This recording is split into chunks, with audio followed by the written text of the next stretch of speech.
Avant mon bilan à l'issue de mon essai de ce nouveau coupé berline CLS, une info sur une chose que personnellement j'ignorais.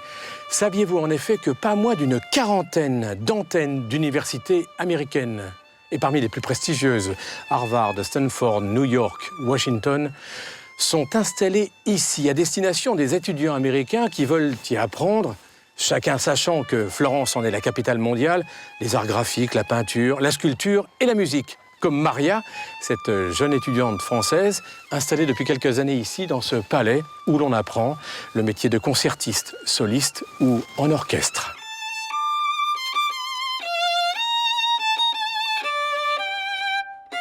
À propos de musique, voici donc mon bilan à l'issue de l'essai de cette nouvelle Mercedes CLS.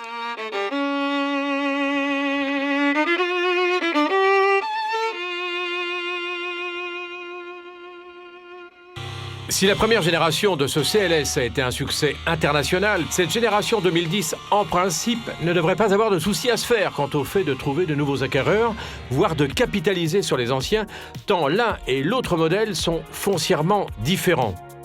Une esthétique fluide, aérienne, de toute beauté, beaucoup d'élégance, de raffinement, ce CLS nouvelle génération n'affiche pas un design ni un décorum racoleur.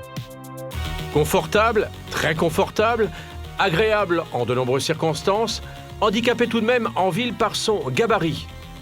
Finition et équipement de haute volée, mais comment pourrait-il en être autrement à cette altitude de tarifs? Technologie réellement innovante. Pour mémoire, je vous rappelle qu'il sera en France en concession fin janvier. Max Boublil était amoureux de Suzanne Boyle en juin. En septembre, il se morfondait. Ben oui, depuis que tu n'es plus là. Le produit One Man musical est allé pour Turbo dans le Nord.